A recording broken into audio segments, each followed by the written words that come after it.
Hey guys, I am Kyle, and in today's video I am going to show you how to make girl in Infinite Craft fastest tutorial. So let's get started.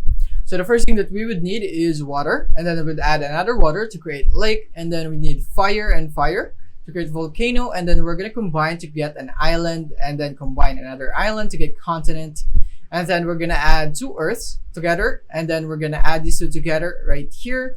And then from here we would need to add an island to Asia, and then we'd have Japan, and then after that we're gonna add water and fire to create steam, and then we're gonna add these two, and then we'd have anime.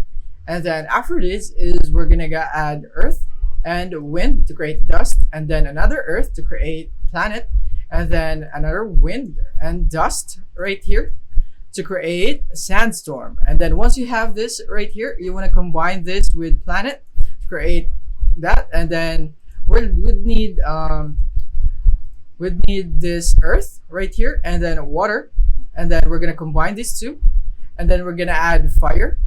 And now we're gonna add fire into the chip to create a cookie, and then after that, when you have a cookie, all you have to do is combine it with anime to produce girl. So that is basically it for this video. Thank you for watching.